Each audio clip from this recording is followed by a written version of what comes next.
Ora, viva, boa tarde. Bem-vindos a mais uma sessão de formação da OPCO. Hoje vamos falar um pouco sobre as ferramentas básicas da qualidade, para que é que elas servem e como é que elas nos podem ajudar a nós a resolver problemas.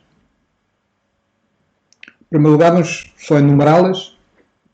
Vamos falar de diagramas de Pareto, diagramas causa e efeito, ou os chamados diagramas de Ishikawa, histogramas, folhas de verificação, gráficos de dispersão, fluxogramas e, por fim, cartas de controle. As cartas de controle não vão ser abordadas neste módulo, porque vão ser abordadas, ou já foram abordadas no módulo anterior.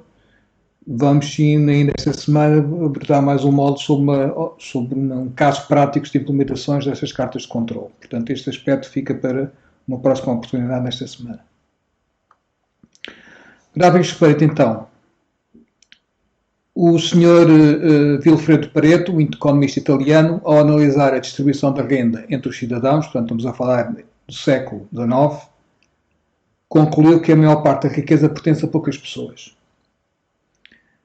Essa mesma conclusão foi depois constatada noutras situações, sendo estabelecida a relação que ficou conhecida como o princípio de Pareto, ou seja, a relação 20-80. Segundo este princípio, 20% das causas são responsáveis por 80% dos efeitos. No campo da qualidade, o Dr. Juran aplicou este princípio, demonstrando que alguns poucos fatores são responsáveis pela maioria dos efeitos observados. Ou seja, há sempre poucos fatores que afetam muito um determinado processo e há muitos que afetam pouco. Estabeleceu-se assim um método que permite classificar os problemas da qualidade, identificando os poucos problemas que são vitais, diferenciando-os dos muitos que são triviais. Este método foi por ele denominado análise de Pareto, em homenagem ao economista italiano, e a forma gráfica conhecida como gráfico de Pareto ou ainda diagrama de Pareto. O princípio de Pareto estabelece que os problemas podem ser classificados em duas categorias, poucos vitais e muitos triviais. Então o que é que eu faço? No gráfico de Pareto, é um gráfico de barras que tem como objetivo dividir um problema grande num grande número de problemas menores, priorizar os problemas e otimizar a tomada de decisões. Os poucos vitais, que eu falava ainda há pouco, representam um pequeno número de problemas, mas que, no entanto, resultam em grandes perdas para a empresa.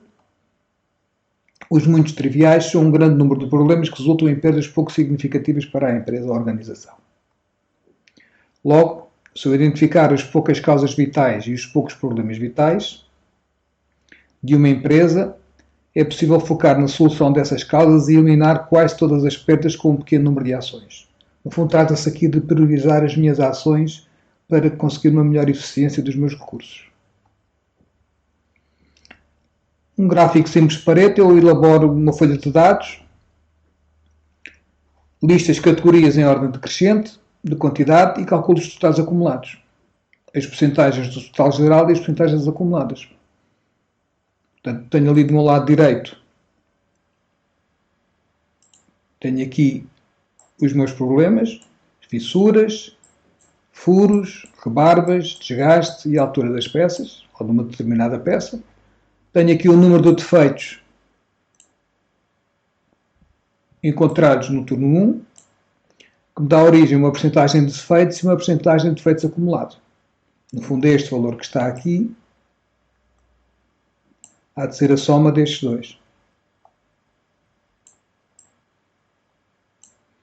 Está bem? E até fazer os 100%, que é o acumulado do total da soma dos defeitos. Tendo esta observação feita que está aqui, o que é que eu faço agora? Vou calcular a frequência relativa e acumulada para cada uma das categorias. O que é? Então, o número de ocorrência das categorias, a dividir pelo número total de ocorrências vezes 100, dá uma tal frequência. Vou então construir um gráfico de colunas com dois eixos verticais. O do lado esquerdo, de 0 até à coluna com a quantidade de defeitos, e do lado direito vai ser um percentual. Na prática é o quê? Eu tenho aqui os defeitos encontrados, o valor absoluto dos defeitos encontrados, visto aqui do lado esquerdo, e aqui do lado direito, a percentagem atribuída a cada um daqueles valores, tendo aqui o valor acumulado de 100%. Os valores são colocados no meu gráfico em ordem decrescente, E eu aqui posso verificar que, por exemplo, os 3 primeiros tipos de defeitos, até aqui, equivale a cerca de 80% de todas as minhas características. Portanto, se eu me dedicar aqui a esta área, aqui estão os defeitos que realmente fazem com que o meu produto não esteja ok. E é aqui que eu tenho que estar a focar na resolução de problemas. Todos os outros são problemas menores que para já não vale a pena estar a focar neles. Se eu resolver e me focar os recursos aqui nesta área, consigo mais rapidamente resolver o meu problema. Quando o Pareto for para defeitos, pode-se ponderar a frequência dos defeitos pela criticidade e custo de defeitos. É outra maneira de estar a fazer o diagrama de Pareto, onde eu, para além da frequência, vou multiplicar o custo do defeito com a sua criticidade. Isto quando estamos a falar de defeitos. Quando estamos a falar de causas, podemos ponderar a probabilidade de ser a causa principal e a facilidade de atuação. Podemos, ou seja, não ter fatores combinados na construção do diagrama de Pareto. E em termos do gráfico, posso dizer que dou a pontuação de 1 para pouco provável, 5 moderadamente e 10 muito provável que aconteça. Eu posso fazer isto, posso ter esta análise feita através do meu FMEA, onde vou calcular também a minha ocorrência e posso tirar de lá os valores associados a esta probabilidade de ocorrência. E agora analisar a facilidade de atuar. Difícil de atuar, moderado e fácil de atuar. Ok? E então posso construir uma coisa deste tipo, onde tenho as várias causas. Tenho aqui a minha facilidade e aqui a minha prioridade de ação. A multiplicação dos dois fatores dá-me este valor aqui e é este valor, uma combinação entre a frequência e a facilidade da ação, vai-me dar um valor, e valor esse que sim que eu vou colocar aqui. Portanto, este valor D, como vocês podem ver aqui, é o valor de 72, que é aquele cuja combinação permite obter a minha prioridade das ações. E consigo dizer, ok, vamos tratar primeiro do fator D e depois A, C e B, respectivamente. Portanto, eu posso ponderar vários critérios para estar a desenhar o meu gráfico de Pareto com o objetivo de indicar e de saber quais são os recursos que eu tenho que estar a utilizar em que tipo de ações, para ter uma minha organização mais eficiente. Diagrama causa e efeito. Então é uma ferramenta utilizada para apresentar a relação existente entre as características de qualidade resultantes de um processo, ou seja, o seu efeito, e os fatores ou as causas do processo que, por razões técnicas, possam afetar o resultado considerado. O que é isto? Portanto, frequentemente, como sabemos, o efeito de um processo constitui um problema a ser solucionado e então o diagrama de causa e efeito é utilizado para sumarizar as possíveis causas do problema. É também chamado como diagrama de espinha de peixe ou diagrama de Ishikawa, que foi o senhor que desenvolveu e inventou este tipo de diagrama. O que é que temos que fazer? Definir a característica de qualidade e ou o problema a ser analisado, ou o modo de falha, na terminologia do FMEA. Fazemos um brainstorming para o levantamento de todas as possíveis causas. O objetivo aqui do brainstorming é quanto maior o número de possíveis causas, melhor. Mais enriquecedor e mais ativo se torna o meu diagrama causa-efeito. E depois vou identificar as causas primárias que afetam o efeito, classificando-as nas categorias dos 6 M's, para ser mais fácil estar a desenhá-las: máquina, matéria-prima, mão de obra, meio ambiente, medições e método.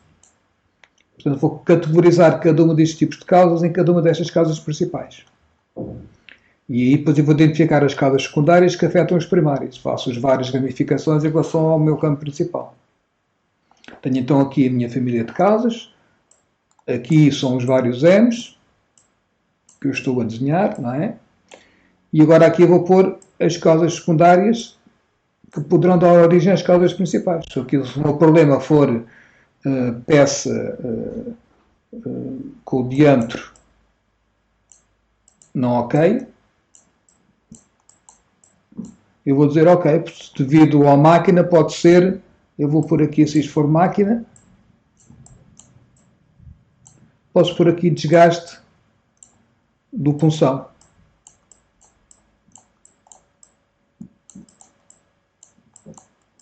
O desgaste de punção está dentro da máquina, pode dar origem que o diâmetro não fica ok. E no fundo vou espalhar aqui todas as possíveis causas relacionadas com os vários M's que já estão pré-definidos. Okay? Este é só um exemplo, é outro exemplo, com os vários M's já aqui identificados.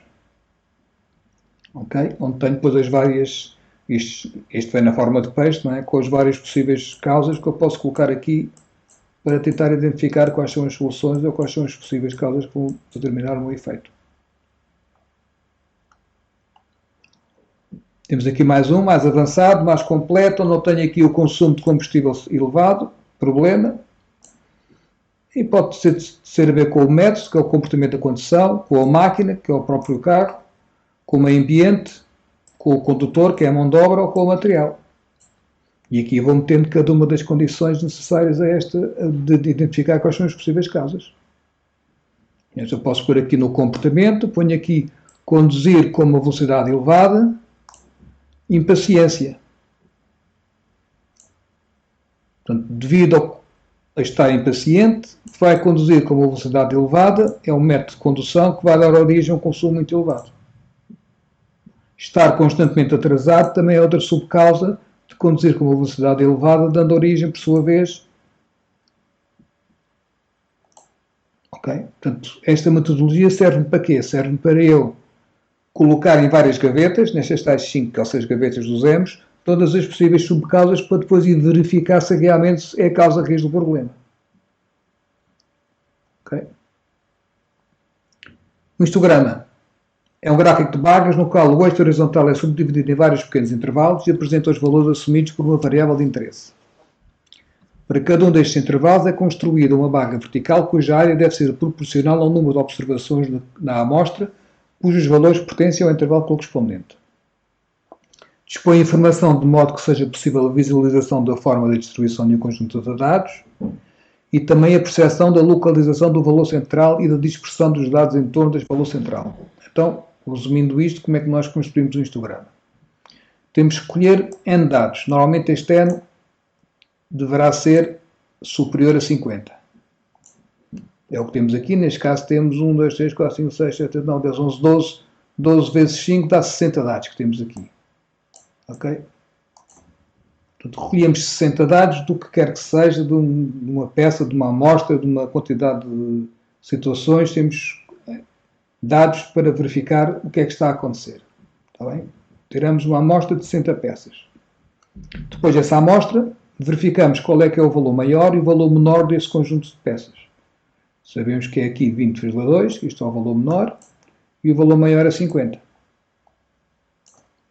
É o que nós temos aqui, 20,2 e 50. Depois definimos o limite inferior da primeira classe, que deve ser igual ou ligeiramente inferior ao menor valor das observações. Portanto, este valor há de ser muito próximo deste aqui ou este aqui. Portanto, isto pode ser 20 ou posso pôr como 20,2. Portanto, há de ser um valor muito próximo do limite mínimo. Depois vamos definir o limite superior da última classe, que deverá ser igual ou ligeiramente superior ao valor máximo. Ok? Portanto, estes dois valores limites inferiores e superiores têm a ver com os valores encontrados na amostra que eu retirei. E agora vou definir classes, que é cada uma destas barrinhas que está aqui. Neste caso tem 1, 2, 3, 4, 5, 6, 7 classes. O limite das classes e a sua amplitude, ou seja, qual é que é esta.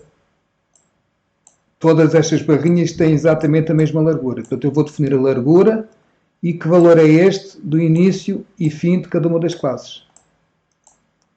E por fim a frequência. A frequência é o quê? É a altura que essa barrinha vai. Portanto, estas são as 3 características que eu tenho que estar a definir para poder construir o meu histograma. Como é que eu faço então? Divido o número de classes. Define-se que o número de classes pode ser calculado usando esta fórmula e deve estar compreendido entre 5 a 20. Portanto, as duas uma. Ou utilizamos esta fórmula e sabemos que, no nosso caso, temos 60 peças, ou seja, raiz quadrada de 60 dá 8, desculpa, raiz quadrada de 64 dá 8, mas temos 60, vai ser, vamos pôr aqui, aproximadamente igual a 8. Esta é uma das maneiras de eu saber em quantas classes, ou seja, em quantas barras é que eu vou dividir o meu histograma.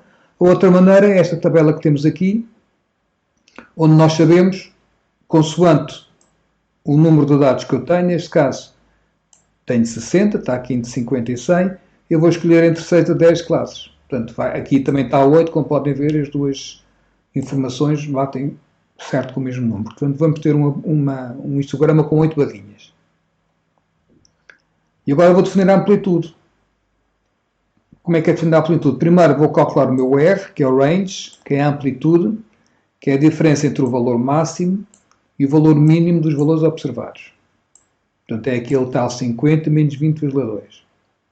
E depois o meu H há de ser igual a este R, a dividir pelo K, que já vimos no nosso caso havia de ser 8. Ok? Então, nos limites das classes, a primeira classe tem o valor mínimo, o limite inferior é o valor mínimo que eu encontrei da minha observação, e o limite superior há de ser o valor mínimo mais este valor que está aqui. As outras classes eu vou somando sempre o limite superior da classe anterior e somo a amplitude H. Ok? Portanto, eu tenho aqui o quê? Eu comecei no 20, lembra-se que era do 20 até ao 50. Eu fui calcular a largura, que é de 3,75. Eu tenho, no fundo, que é este valor máximo, que é o 50 menos 20,2 dividido por 8. Este valor de H há de ser aqui, onde eu vou somar o valor limite mínimo. O valor era de 3,75. Eu ao 20 somei 3,75. Portanto, a primeira classe há de estar entre este valor e aquele. A segunda há de estar entre 3,76 mais o mesmo H que eu vou estar a somar. Okay? Limite inferior, limite superior. E agora verifico dos 60 dados. Neste caso, eu sei que 14 dos 60 dados estão entre 31,26 e 35. Então estou a calcular a minha frequência. Tenho então aqui este caso, eu não tenho as minhas 8 classes e a frequência com que cada uma das classes, quantos valores estão em cada uma das classes. E tenho no fundo o quê? Tenho uma fotografia muito nítida e muito explicativa do que se passa com aqueles 60 dados. Resumindo, o meu histograma serve-me para quê? Para eu ter uma imagem. Portanto, reparem que esta informação que está aqui é exatamente a mesma informação que está nos 60 dados, só que aqui tenho uma imagem visual que me dá mais informação e que eu consigo avaliar muito mais rapidamente e muito mais concretamente o que é que está a acontecer com o meu processo produtivo. Folha de verificação. É uma ferramenta utilizada para facilitar e organizar o processo de recolha de registro de dados de forma a otimizar a posterior análise de dados. Ela só é construída após a definição da categoria dos extratos para a estratificação dos dados. E uma folha de verificação bem planeada elimina a necessidade de rearranjo posterior dos dados. Isto quer dizer o quê? Os tipos dependem do objetivo, ou seja, os tipos de folha dependem do objetivo da recolha de dados. Os mais empregados são para a distribuição de frequências de um item de controle de um processo, para classificar defeitos, para localizar defeitos e para identificar causas de defeitos. Podem ser das mais variadas estes tipos de folhas de verificação. Pode ser uma coisa deste tipo, onde dá origem a um histograma, ou não sei quantas peças é que calharam, eu vou medindo as peças e vou fazer uma cruzinha para uma análise deste tipo. Quantas peças calharam em cada uma das categorias. Como posso ter uma imagem visual de um vidro, de um para-brisas, e estou aqui a identificar qual é a zona onde aparecem mais defeitos. Isto é também uma folha de verificação, mas é uma folha visual, tem a ver com o formato da peça e com a geometria. Estou a identificar em que zona da peça é que aparecem mais tipos de verificações de defeitos. Neste caso estamos a falar de bolhas.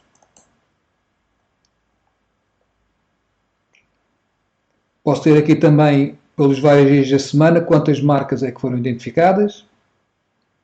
Isto é uma folha de verificação semanal. Para tipos de defeitos durante os dias de outubro, quantos defeitos é que foram encontrados em cada dia. Okay? Portanto, tudo são estes exemplos de folhas de verificação que me podem a mim depois ajudar a manusear os dados e a perceber quais são as tendências que estão a acontecer no meu produto. Diagramas de expressão. É um gráfico no qual cada ponto representa um par observado de valores e revela a direção, a forma e a inclinação do relacionamento entre essas variáveis. Os valores da variável preditora aparecem no eixo horizontal do gráfico e os valores da variável da resposta no eixo vertical. Cada par de valores forma um ponto no gráfico. Estamos a falar de gráficos deste tipo, onde eu tenho aqui no horizontal número de fumadores e aqui a mortalidade. Portanto, aqui estamos a falar de cigarros fumados por semana e aqui a taxa de mortalidade, quando as pessoas morrem. No fundo, cada pontinho este ponto que está aqui, é correspondente a um determinado número de cigarros e uma determinada taxa de mortalidade. Vou marcando aqui este par ordenado de valores, que me vai dar aqui uma inclinação ou não, e estes pontinhos vão me dar uma forma daquilo que eu vou tentar observar. A forma destes pontos é que me vai dar a intenção e o relacionamento que existe entre estas duas variáveis. O relacionamento pode ser deste tipo, em que é uma correlação positiva. Positiva quer dizer o quê? À medida que aumenta este valor, este também aumenta. A correlação pode ser negativa, à medida que um deles aumenta, o outro diminui. Isto é uma relação forte, tem a ver depois com este valor de R, que já vamos ver à frente o que é que isto quer dizer. À medida que a minha mancha de pontos fica mais dispersa, o que é que vai acontecer com este R? O meu R vai diminuir, para aqui e para aqui. Neste caso, a única diferença aqui é o valor, que é menos, ali é mais. E aqui, isto é uma bola redonda, não é? Uma circunferência cheia de valores, não existe qualquer relação entre um fator e outro. Está bem? Aqui temos este R igual a 0. Certo? Ou como aqui que temos uma curva mais ou menos deste tipo, não há nenhuma relação direta entre uma coisa e outra. Portanto, quanto mais apertada tiverem os pontinhos, quanto mais juntos tiverem os pontos um do outro, maior o coeficiente de correlação entre os fatores que eu estou a observar. Ao analisar estas curvas, eu consigo ver qual é que é a influência que um fator tem no outro e tenho este critério. O R, que é aquele valor que o meu gráfico me dá, se for entre 0.7 a 1, quer dizer que há uma relação forte positiva entre ambos os fatores. Estou a dizer que eu estou a confirmar que deste fator, ao aumentar, não há dúvidas nenhumas que aquele também está a aumentar. À medida que eu aumento a pressão de injeção de uma máquina, vai aumentar a espessura da peça. Não há dúvidas nenhumas que é isso que acontece. Então isto dá-me a mim, comprova-me a mim com o grau de confiança desejado, que realmente, se eu quiser aumentar a espessura, tenho que aumentar a pressão de injeção. Está bem? Se o mesmo acontece aqui se for entre menos 1 e menos 7, que é a forte negativa, que é ao contrário, no fundo, que é esta que está aqui. À medida que uma aumenta, outra diminui. Não importa o sinal, importa é o valor absoluto depois do valor. Quanto maior for o valor absoluto, quanto mais próximo estiver do 1, mais significativa é aquela correlação. Portanto, aqui é forte positiva e forte negativa. Aqui é fraca. Eu já não posso considerar que existe alguma relação muito forte entre uma coisa e outra, tanto aqui como aqui, e aqui não há qualquer correlação entre os vários fatores. Ok? Portanto, resumindo, só quando estiver entre aqui ou este que está aqui é que vale a pena, é significativo dizer que existe uma correlação entre os dois fatores que eu estou a observar. Por último, vamos falar do fluxograma do processo. Em primeiro lugar, o Sr. Deming tem esta frase elucidativa: se nós não conseguimos descrever o que estamos a fazer com o processo, então não sabemos o que estamos a fazer. Portanto, é necessário, esta é uma condição que sine qua non para eu poder melhorar o que quer que seja. É ter um processo e conseguir estar a descrevê-lo. Há 3 situações típicas, normalmente, o que é que pensamos que é, como é na realidade e como é que gostaríamos que fosse. E às vezes existe muita confusão entre estas 3 situações. Está bem? Nós temos que perceber como é que ela é na realidade para, na prática, podermos estar a eliminar todas as ineficiências do meu processo produtivo.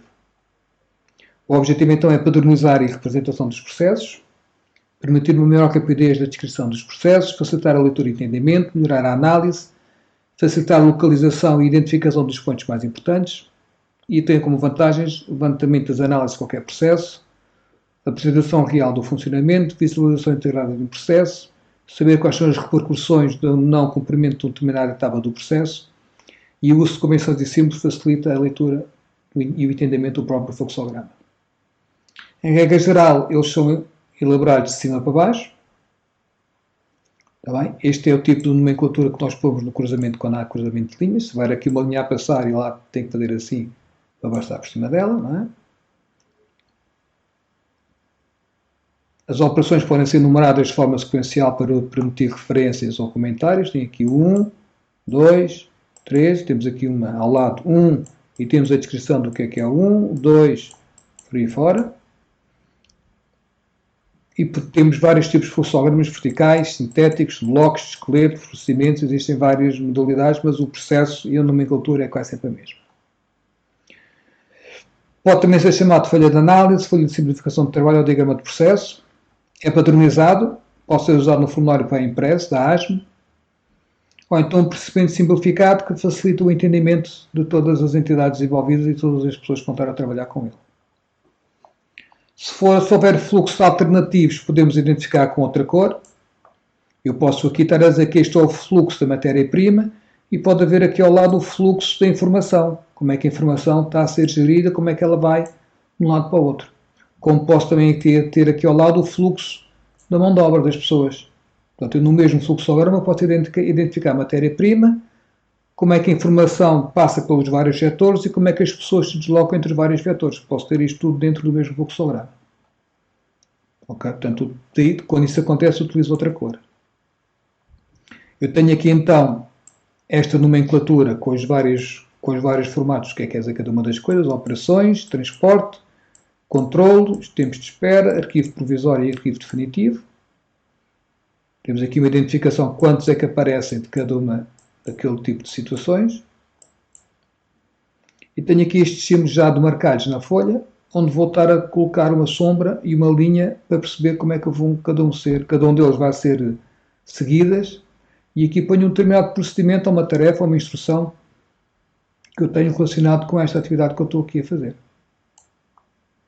Este é um dos modelos que existem do fluxograma vertical. O sintético representa a sequência de vários passos ou grupos de passos de um determinado processo e representa o processo genérico. Não há preocupação em identificar cargos, unidades ou localização de cada atividade. Isto é indicado quando é necessário o esboço de um processo a ser estudado, apresentar o processo a pessoas pouco acostumadas com o fluxograma, portanto coisas com menos detalhes, e o propósito é fazer apenas uma análise superficial do processo, para decidir se vale a pena detalhá-lo, indo para o outro nível que fizemos anteriormente, e para também apresentar a pessoas que não conhecem o procedimento na profundidade, ou seja, temos uma coisa deste tipo, recebe da transportadora, consulta o pedido de compra, faz os testes de laboratório da qualidade, devolve o lote ao fornecedor ou envia o lote ao depósito. Uma coisa muito simples como esta, depois se for preciso estar a otimizar este processo, eu então entro no detalhe de cada uma das caixinhas e vou descrever com os vários passinhos e vou fazer as instruções todas que estão descritas em cada uma daquelas etapas. Temos também o fluxograma de blocos, que é parecido com o sintético, mas permite um melhor detalhamento. Portanto, é parecido com o anterior, já com algum detalhe, capaz de exibir fluxos alternativos, permite estabelecer se o processo é positivo ou negativo, possui uma maior variedade de símbolos e é utilizado pelas empresas no levantamento de processos existentes ou na descrição de novos processos. Temos aqui um processo de recebimento de matéria-prima, onde temos aqui tem mais alguma informação do que o anterior, não tem tanta como no primeiro, que já tem muita descrição do detalhe, mas aqui tem uma instrução para eu ter numa imagem muito visual, perceber facilmente qual é que é o seguimento e como é que é feita a evolução dos meus processos. Portanto, temos estes três tipos de fluxogramas, eu vou usá-los consoante a necessidade que eu vou ter de explicar os meus processos. Já sabem que aquele que tem o melhor detalhe é o primeiro. Este último é aquele que concilia alguma informação generalista com também algum detalhe, para eu também estar a ter alguma informação baseada em informações que tenho dos meus processos produtivos ou dos meus processos administrativos. Muito obrigado pela atenção e, como eu vos disse, a próxima formação será sobre a última ferramenta de qualidade, cartas de controle, onde vamos fazer uma aula prática de simulação de várias situações. Muito obrigado e até uma próxima oportunidade.